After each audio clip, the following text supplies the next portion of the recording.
పావని నేను ఒక్క మాట చెప్తాను. ఈ 2-3 డేస్‌గా జరిగిన ఇన్సిడెంట్స్ గురించే ఎక్కువ మాట్లాడదాం. ఎందుకంటే ఒక సమస్య తన దగ్గరకొస్తే రేవంత్ ఖచ్చితంగా దాని మీద స్పందించకుండా ఉండట్లేదు. గత 3-4 రోజులుగా ఒక ఇష్యూ జరుగుతుంది. జోగినిల ఇష్యూ. మీరు కూడా అది గమనించే ఉంటారు. మాకు ఇబ్బందులు తలెత్తాయి. మమ్మల్ని పట్టించుకోవట్లేదు. మమ్మల్ని అంటరాని వాళ్ళలా చూస్తున్నారు. అమ్మవారికి దూరం చేస్తున్నారు అని శివశక్తులు, జోగినులు మండిపడ్డారు. ఇదే స్టూడియోలో నేను జోగినులతో కూడా ఇంటర్వ్యూ చేశాను. వాళ్ళు నాకే ప్రత్యక్షంగా వాళ్ళు చెప్పడం అనేది జరిగిందనమాట. గత ప్రభుత్వం ఇలా లేదు, ఈ ప్రభుత్వం మమ్మల్ని పట్టించుకోవట్లేదని. కానీ అదే వ్యక్తులు వెళ్ళి కలిస్తే మళ్ళీ రేవంత్ రెడ్డి గారు ఎంతో అద్భుతంగా స్పందించారు. మీ సమస్యలను నేను ఇంకొకసారి ఇలా జరగనివ్వను, మీ పద్ధతులు ఎలా ఉన్నాయో అలాగే నేను బోనాల్ని కంటిన్యూ చేద్దామని వాళ్ళకి హామీ ఇచ్చారు. ఆయన మీద మండిపడ్డ అదే జోగిన్లు ఆయన్ని కలిసి వచ్చిన తర్వాత ఇంత సీఎం ఇంత మంచివారు, ఇంత బాగా రెస్పాండ్ అవుతారు అనుకోలేదు అన్నారు. మీరన్న ఇంకొక పాయింట్ డిఎస్ ఇప్పుడు గ్రూప్ 2 వాయిదా గురించి కూడా జరుగుతుంది కదా.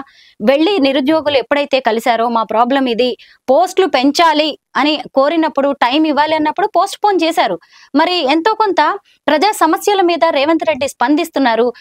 ఇలా కేసీఆర్ ని కలిసే అవకాశం ఎంతమందికి వచ్చింది గత ప్రభుత్వంలో? కేసీఆర్ గారిని కలవలేదు అనుకోవడం ఉత్తముచ్చట. కేసీఆర్ గారి మీద ఏదో ప్రచారం చేసిండ్రు.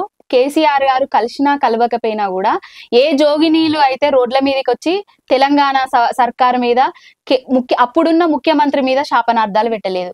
బోనాలు యథావిధిగా ఎలాంటి ఆటంకాలు లేకుండా జరిగినాయి. అంటే ఒక అడ్మినిస్ట్రేటరు, ఒక విలువలు తెలిసిన నాయకుడు పాలిస్తే ఎట్లుంటది, విలువలు లేని అసలు ఆయనకి ఎక్స్పీరియన్స్ లేని నాయకుడు ముఖ్యమంత్రి సీట్ల కూర్చుంటే ఏ విధంగా జరుగుతుందని చూపించింది రేవంత్ రెడ్డి సర్కారు.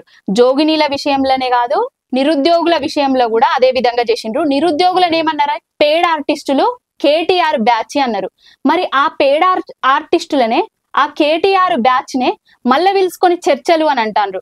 ఏం చెప్పదలుచుకున్నారు సమాజానికి, ఏం చెప్పదలుచుకున్నారు నిరుద్యోగులకు? అసలు వాళ్ళు టెర్రరిస్టులా? వాళ్ళ మీద అంటే ఒక సమస్య రేజ్ అయిన తర్వాత రెస్పాండ్ అవుతున్నారా లేదా? సమస్య రేజ్ అయిన తర్వాత రెస్పాండ్ అవుతున్నారా లేదా కాదక్క, సమస్యనే రాకుండా చూస్తే అయిపోతుంది కదా. అసలు బోనాలు అనేటివి తెలంగాణ సంస్కృతి సాంప్రదాయాలకు ప్రతీక. బోనాలు ఏ ప్రభుత్వం పాలించినా కూడా ఇలాంటి జోగిని సమస్యలు, జోగినీలు శాపనార్థాలు పెట్టిన సర్కారే లేదు తెలంగాణలో. జోగినీలు శాపనార్థాలు పెట్టిన తర్వాత వాళ్ళను పిలుచుకొని మంతనాలు జరిపి మంచిగా రిసీవ్ చేసుకున్నాడు అని ఎంతవరకు సమంజసం? అది వాళ్ళే చెప్తున్నారు కదా, నేను కాదు. అదే వాళ్ళే చెప్తున్నారు, కానీ ఆ సమస్య లేకుండానే చేస్తే బాగుంటుండే కదా. ఇంకా సమస్య ప్రభుత్వం రావడం, కొంత ఏర్పాట్లు ఇలాంటివి ఉంటూ ఉంటాయి. ఎంతో కొంత అడ్మినిస్ట్రేషన్ లోపాలు లాంటివి. అంటే కేసీఆర్ గారి వంటి వారేమో 10 ఏళ్లు పాలించారు కాబట్టి ఒక్కొక్కటి ఎప్పటికప్పుడు అభివృద్ధి చేసుకుంటూ వచ్చారు.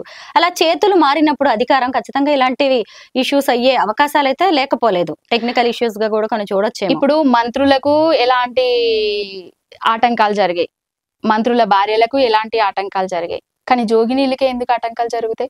లేదు, పొన్నం ప్రభాకర్ లాంటి మంత్రి, తర్వాత గద్వాల విజయలక్ష్మి లాంటి మేయర్ వాళ్ళు కూడా ఊపిరాడక బయటకు వచ్చారు. మీరు అంటున్నారు కదా, కేసీఆర్ గారు పాలించినప్పుడు ఫస్ట్ 5 ఏళ్లప్పుడు కూడా ఫస్ట్ బోనాల పండుగ జరిగినప్పుడు కూడా తెలంగాణ రాష్ట్ర వ్యాప్తంగా జరిగింది. అది ఇంకా భారీ ఎత్తున జరిగింది. ఎలాంటి ఆటంకాలన్నా జరిగినాయా? మరి ఇప్పుడే ఎందుకు ఆటంకాలు సృష్టించిండ్రు? అంటే జోగినీల మీద వీళ్లకు మంచి అభిప్రాయం లేదు, నిరుద్యోగుల మీద వీళ్ళకు మంచి అభిప్రాయం లేదు. అసలు ఏంటంటే రాజకీయం కోసమే, ఓన్లీ రాజకీయాలు చేయడానికి మాత్రమే రేవంత్ రెడ్డి అధికారంలోకి వచ్చిండు అనేది నిజం. పాలనను గాలి కొదిలేసిండు. ప్రజాపాలన అన్నాడు, ప్రజల సంక్షేమం అన్నాడు, సంక్షేమ పథకాలను గాలి కొదిలేసిండు, పాలనను గాలి కొదిలేసిండు. ఏమంటే మాటికి ఢిల్లీ ట్రిప్పులు వేస్తా ఉన్నాడు. అంతే తప్ప ప్రజలకు ఇచ్చినాయి, ప్రజలకు చేసింది ఈ 6-7 నెలలల్లా ఏం లేదు. తెలంగాణ ప్రజలు ఎంత అసలు ఫీల్ అవుతున్నారంటే కేసీఆర్ గారిని మిస్ అవుతున్నాము. కేసీఆర్ లేకుంటే నీళ్ళు వస్తలేవు. కేసీఆర్ ఉన్నన్ని రోజులు 9.5 ఏళ్లల్లా నీళ్ళకి ఎట్లాంటి కరువు లేకుండే, ఏ చెరువుల నీళ్లు లేకుండే, ఏ కుంటల నీళ్లు లేకుండే, ఏ ప్రాజెక్టుల నీళ్లు లేకుండా ఉన్నాయా? కానీ రేవంత్ రెడ్డి వచ్చిన తర్వాత నీళ్ళు ఎట్లా మాయమైనాయి, రేవంత్ రెడ్డి వచ్చిన తర్వాత కరెంట్ ఎట్లా మాయమైతుంది, రేవంత్ రెడ్డి వచ్చిన తర్వాత పెన్షన్లు ఎందుకు బంద్ అవుతున్నాయి, ఏం జరుగుతుంది తెలంగాణ రాష్ట్రంలో, మాకు ఇస్తా అని చెప్పింది ఏంటిది, మాకు చేస్తున్నది ఏంటిది అనేసి ప్రజలు బేరీజ్ వేసుకుంటున్నారు. తెలంగాణ ప్రజలు అనేటోళ్ళు బహు చైతన్యవంతులు. ఎందుకంటే ఇదే కేసీఆర్ గారిని తెలంగాణ వాదం ఎత్తుకున్నప్పుడు తల మీద కొట్టుకున్నారు. తెలంగాణ వాదాన్ని ముందుకు నిలిపిర్రు, రాష్ట్ర సాధనలో ప్రముఖ పాత్ర వహించిండ్రు, రాష్ట్రాన్ని సాధించేటట్టు తెచ్చిండ్రు, తెచ్చిన రాష్ట్రాన్ని అదే నాయకుడి చేతిలో పెట్టి 10 ఏళ్లు పరిపాలించేటట్టు చేసిండ్రు, అభివృద్ధి పథంలో ముందుకు తీసుకుపోయేటట్టు కూడా చేసిండ్రు. కానీ మాకు ప్రజలతోటి మాకొచ్చిన గ్యాబ్ వల్ల మేము అధికారం కోల్పోవడం జరిగింది. గ్యాబ్ ఇంకొకటి వీళ్ళు ఇచ్చిన అలవి కాని హామీలు ఏంటంటే, ఆడవాళ్ళకి ఎట్లుంటది అంటే, బంగారం ఇస్తా అనంటే కొంచెం అదైపోతారు. కళ్యాణ లక్ష్మితో పాటుగా 1,00,000 రూపాయలతో పాటుగా తులం బంగారం ఇస్తా అని చెప్పిండ్రు. వీళ్ళు ప్రభుత్వం ఏర్పడిన తర్వాత చాలా మందికి పెళ్లిలేనే. తులం బంగారం అనేది దేవుడు ఎరుగు, ఇంతంత ఈ సమెత్తు ఇనుము కూడా ఇయ్యలేదు. కళ్యాణ లక్ష్మి చెక్కులు కూడా బౌన్స్ అయిపోతున్నాయి. ఆడబిడ్డలకి ఇచ్చే కళ్యాణ లక్ష్మి చెక్కులు కూడా బౌన్స్ అయిపోతున్నాయి. కేసీఆర్ కిట్టులు ఇప్పటి వరకు ఇస్తలేరు. ఏడబైనాయి కేసీఆర్ కిట్టులు, ఏడబైనాయి న్యూట్రిషన్ కిట్టులు ఏడబైనాయి, గురుకులాలు ఎటుబైనాయి. గురుకులాలల్లా పురుగులన్నము, ఎలుకలన్నము, అసలు అన్నం సరిగ్గా దొరకకుండా అసలు గురుకులాలంటేనే భయపడే స్థాయికి తీసుకొచ్చిండు గురుకుల పాఠశాలలను. ఒకప్పుడు ఎట్లుండే గురుకుల పాఠశాలలు తెలంగాణలో, ఇప్పుడు ఎట్లయింది గురుకుల పాఠశాలల పరిస్థితి? ఒక విజన్ ఉన్న నాయకుడు పాలిస్తే, విజన్ ఉన్న నాయకుడు చేతుల తెలంగాణ రాష్ట్రం ఉంటే ఎట్లా అభివృద్ధి చేస్తుందో, ఒక విధ్వంసకుడు వినాశకుడు చేతుల రాష్ట్రం పెడితే అంత వినాశనం అవుతుంది. ఇప్పుడు ఒకవేళ రేవంత్ సర్కార్ పాలనే అంత బాలేనప్పుడు మరి మీ బీఆర్ఎస్ నుంచి ఇంతమంది ఎమ్మెల్యేలు ఎందుకు కాంగ్రెస్ లో చేరుతున్నారు? నయానో భయానో ఎమ్మెల్యేలను చేర్పించుకుంటారు. వాళ్ళని చిన్న పిల్లలు కాదు కదా, ప్రజాప్రతినిధులు. ఇప్పుడు వాళ్ళే చెప్పిండ్రు కదా, ఒకరేమో కాంట్రాక్ట్ కోసం పోతున్నా అని చెప్పిండ్రు, ఇంకొకరేమో మాకు ఇక్కడ పనులు పెండింగ్లు పడుతున్నాయి, మాకు వచ్చే బిల్లులు వస్తలేవు అని చెప్పిండ్రు. ఆ పార్టీలు మారిన నాయకులే పోచారం శ్రీనివాసరెడ్డి గారు కానివ్వండి, గూడెం మైపాల్ రెడ్డి గారు ఆయన కానివ్వండి, సంజయ్ కానివ్వండి, వీళ్ళు నెక్స్ట్ టైం గెలిచేది ఉంటే నేను రాజకీయాలకు దూరంగా ఉంటా. ఇంకొకటి వాళ్ళు ఏమన్నారంటే, మా గుండెల్లో మా గొంతుకల్లో ప్రాణం ఉన్నంత వరకు కేసీఆర్ గారిని ఒడిచిపెట్టామని చెప్పారు.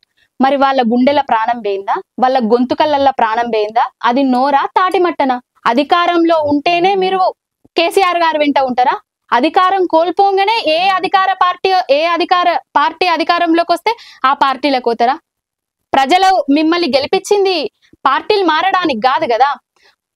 పార్టీలు మారిన నాయకుడిని రాళ్ళెత్తి కొట్టుర్రి, రాజీనామా చేయకుండా వేరే పార్టీలకు పోయేటోళ్లను ఊరు గ్రామ బహిష్కరించుర్రి అని రేవంత్ రెడ్డి చెప్పిండు. మరి ఇప్పుడు రాళ్ళెత్తి ఎవరిని కొట్టాలి? గ్రామాల బహిష్కరణ ఎవరిని చెయ్యాలి? ఈయన చెప్పింది ఏంది, మళ్ళా అధికారంలోకి వచ్చిన తర్వాత చేస్తుంది ఏంది? మేము వస్తాము, ఏ ఎమ్మెల్యేలను మా పార్టీలో చేర్పించుకోము, ప్రతిపక్ష పార్టీలు లేకుండా చేయము. ఎవరన్నా ఎమ్మెల్యే మా పార్టీ సంక్షేమ పథకాలు నచ్చి మా దాంట్లోకి వస్తే పార్టీ సభ్యత్వానికి ఎమ్మెల్యే పదవికి రాజీనామాలు చేపించి మళ్ళా ఇక్కడ పోటీ చేపిస్తామని చెప్పారు. మరి ఎంతమంది ఎమ్మెల్యేలు సభ్యత్వాలకు పార్టీ ఎమ్మెల్యే పదవులకు రాజీనామాలు చేసిండ్రు? ఇప్పుడు చేర్చుకున్న ఎమ్మెల్యేలు 6 గ్యారంటీలు అన్నాడు, 6 ఎమ్మెల్యేలను 6 ఎమ్మెల్సీలను దొంగరాత్రి దయ్యాలు తిరిగే రాత్రి పోతాండు, ఇండ్ల చుట్టూ తిరుగుతాండు, కండువాలు కప్తాండు, అంతే. ఏం లేదు. తెలంగాణలో జరుగుతుంది ఏమంటే, గ్యారంటీలు హామీలు పక్కకు వదిలేసిండు. ఓన్లీ ప్రతిపక్ష పార్టీలను లేకుండా కేసీఆర్ గారిని ఏదో చిన్నదిగా చేసి చూద్దామని చూస్తున్నాడు. ఎమ్మెల్యేలు పోతున్నారు, కేసీఆర్ బలం పోతున్నారు, బలమే లేదు అనేది చేస్తున్నాడు. కానీ కేసీఆర్ గారి బలం తెలంగాణ ప్రజలు. కేసీఆర్ గారు తెలంగాణకు బలం, కేసీఆర్ గారికి తెలంగాణ ప్రజలు బలం. పేగుబంధం ఎప్పటికీ కేసీఆర్ గారిది, తెలంగాణ ప్రజలది. అది ఎవ్వరు విడదీయలేరు. తెలంగాణ ఉన్నన్ని రోజులు కేసీఆర్ గారి పేరు చిరస్మరణీయం, అంతే. పావని, ఇదే ఎమ్మెల్యేలు మార్నింగ్ వెళ్ళి కేసీఆర్ ని కలిసి వస్తున్నారు, సాయంత్రం అయ్యేసరికి కాంగ్రెస్ కండువా కప్పుకుంటున్నారు. అంటే కేసీఆర్ వాళ్ళకి సరైన భరోసా ఇవ్వలేకపోతున్నారా? వాళ్ళు ఆయన్ని నమ్మలేకపోతున్నారా? అయితే అధికారంలో ఉన్నప్పుడు కూడా కొంతమంది ఎమ్మెల్యేలు నియోజకవర్గాలల్లో ఏం చెప్పిండ్రంటే, కేసీఆర్ మాకే అపాయింట్మెంట్ ఇస్తలేడు, మీకేం అపాయింట్మెంట్ ఇస్తారని ప్రజలను తప్పుదోవ పట్టించిండ్రు చాలా మంది నాయకులు. ఈ ఎమ్మెల్యేలు అనేటోళ్ళు ఎప్పుడన్నా ప్రజల సంక్షేమం కోసమో బాగు కోసమో పోయి వాళ్ళని అడుగుతేనేమో అపాయింట్మెంట్లు అవి ఇవి ఉంటుండే. అపాయింట్మెంట్ ఇయ్యకనే ఇవన్నీ సంక్షేమ పథకాలు అందినాయా? ఎమ్మెల్యేలు అందరూ ప్రతి గ్రామానికి రావాల్సిన నిధులన్నీ వచ్చినాయా? అప్పుడు అదే చెప్పిండ్రు. ఇప్పుడు మాకు కనీస అవకాశం ఇస్తలేడు, కలుస్తలేడు అని చెప్పేసి ఆయన మీదనే బురద జల్లి మళ్ళా వేరే పార్టీలో పోతున్నారు. ప్రజలన్నీ గమనిస్తున్నారు, ప్రజలకు ఏది అని అన్ని తెలుసు. అధికారం ఉంటేనే, అధికారం కోసమే బెల్లం చుట్టూ ఈగలు వాలినట్టుగా వాళ్ళ వ్యాపారాలు నడవడానికి, వాళ్ళు ఆర్థికంగా అభివృద్ధి చెందడానికి మాత్రమే పార్టీలు మారుతున్నారు తప్ప ప్రజలకు ఏదో చేయాలనే ఉద్దేశం కాదు. ఏ రాజకీయ నాయకుడైనా ఈ వ్యాపారాలను, రాజకీయాలు చేసేటోళ్ళు రాజకీయాలకు రండి, ప్రజలకు మంచి చేసేటోళ్ళు, ప్రజల సేవ చేసేటోళ్ళు రాజకీయాలకు రండి. మీ వ్యాపారాల కోసం రాజకీయాలకి వచ్చి రాజకీయాన్ని వ్యాపారంగా మార్చకుర్రి.